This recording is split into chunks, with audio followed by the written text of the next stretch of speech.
जी, आपने अपनी किताब में 7 चिरंजीवियों के बारे में लिखा है और हनुमान जी के बारे में जो मान्यताएं हैं वो कितनी सही हैं, क्या वो अभी भी जीवित हैं, ये अक्सर पूछा जाता है। तो आपका अनुभव क्या कहता है, आपकी रीडिंग क्या कहती है इस बारे में? 7 चिरंजीव, देखिए एक शब्द है माइथोलॉजी, है ना? तो इस शब्द से अग्री करते हैं आप? नहीं, मैं नहीं करता। सो माइथोलॉजी है या देश का इतिहास है या क्या बोलेंगे उसको? राइट वर्ड क्या है उसके लिए? मेरे लिए तो सत्यालॉजी। सत्यालॉजी, ओके जी, अगर आप इसको मिथ्या मानेंगे, मिथ और मिथ्या से माइथोलॉजी शब्द बना है, और मिथ्या मतलब ही कल्पना है, कहानी है, और सत्यता उसमें जीरो हो जाती है। ठीक है। तो अगर मैं प्राउडली ये कहता हूँ कि रुद्राक्ष की माला में भी मैं हूँ, कृपाण कटार और भाला में भी मैं हूँ, श्वेत भी हूँ और शुद्ध भी मैं हूँ, विरुद्ध हो मेरे तो युद्ध भी मैं हूँ, इतिहास में बहा आंसू और खून भी मैं हूँ, अब जो कह के मिलेगा वो सुकून भी मैं हूँ, कि इस धरती का मैं केंद्र बिंदु हूँ, प्रणाम मैं हिंदू हूँ। तो अगर मैं प्राउडली ये कह रहा हूँ कि प्रणाम मैं हिंदू हूँ, तो फिर मैं अपने पूर्वजों की गाथाओं पे की सत्यता पे प्रश्न चिन्ह नहीं उठाऊँगा, है ना? आपने कभी सुना है Islamic mythology, Christian mythology, Jainism mythology, Buddha mythology? नहीं सुना, नहीं सुना।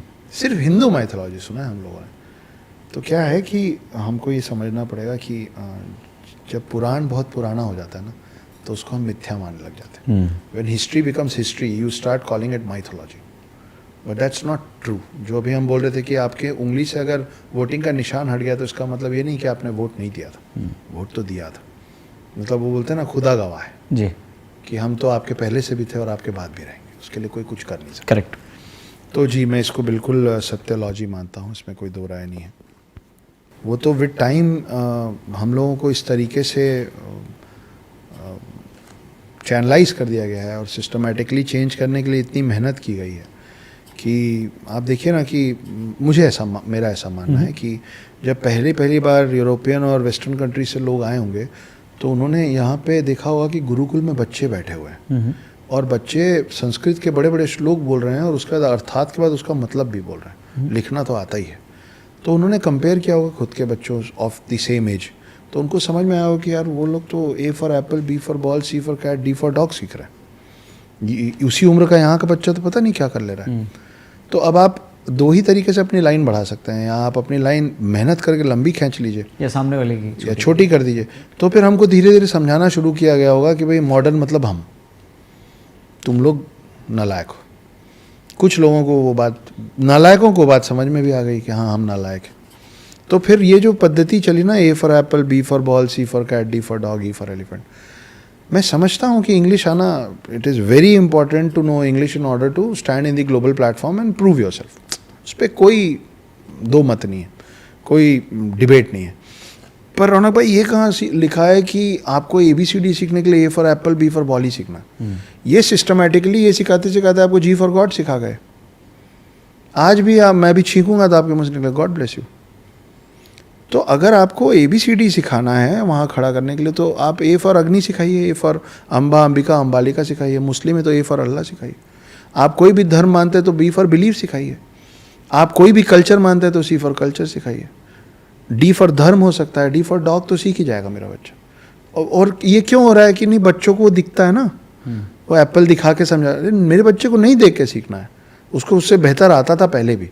इसीलिए आज की डेट में ग्लोबल प्लेटफॉर्म पे हर जगह हम शीर्ष नेतृत्व पे बैठ जाते हैं जाके, गूगल हो, फेसबुक हो, ये हो वो। क्यों? हम हैं लायक उसके, कैसे आप इनकार करेंगे? तो प्रूवन है ना ऑल ओवर दी वर्ल्ड। तो वैसे ही सिखाते सिखाते आप ई फॉर एलिफेंट सिखाना है ना आपको, ई फॉर एक दंत सिखा दीजिए ना बच्चे को। तो बच्चा पूछेगा एक दंत मतलब, तो आप गणेश जी की कहानी सुना देना, उसको याद हो जाएगी। एफ फॉर फैन सिखा रहे हो आप, मेरे बच्चे को फैन बनाना है, वो इंजीनियरिंग क्लास में जाएगा तो फैन सीख जाएगा ना, अगर बनाना भी है तो। आप एफ फॉर फेथ सिखाइए उसको। जी फॉर गॉड सिखाना है, आपका गॉड जीसस नहीं है जब तक आप कन्वर्ट नहीं हो रहे हैं, तब तक तो जी फॉर गणेश सिखाइए। आप सिख हैं तो जी फॉर गुरु नानक सिखाइए। तो ऐसे तो पूरा है। एस फॉर स्नेक सिखाना है तो एस फॉर शेषनाग सिखाइए। तो फिर बच्चा पूछेगा शेषनाग क्या होता है, तो आप बताएंगे कि 4 युग जब खत्म होता है ना बेटा, तो उसके बाद जब प्रलय आता है, जो शिव लाते हैं और सब कुछ डिस्ट्रॉय हो जाता है, तो जो चीज़ें बच जाती हैं, जो चीज़ शेष रह जाती हैं, उसमें एक स्नेक होता है, उसको हमारे कल्चर में शेषनाग कहते हैं।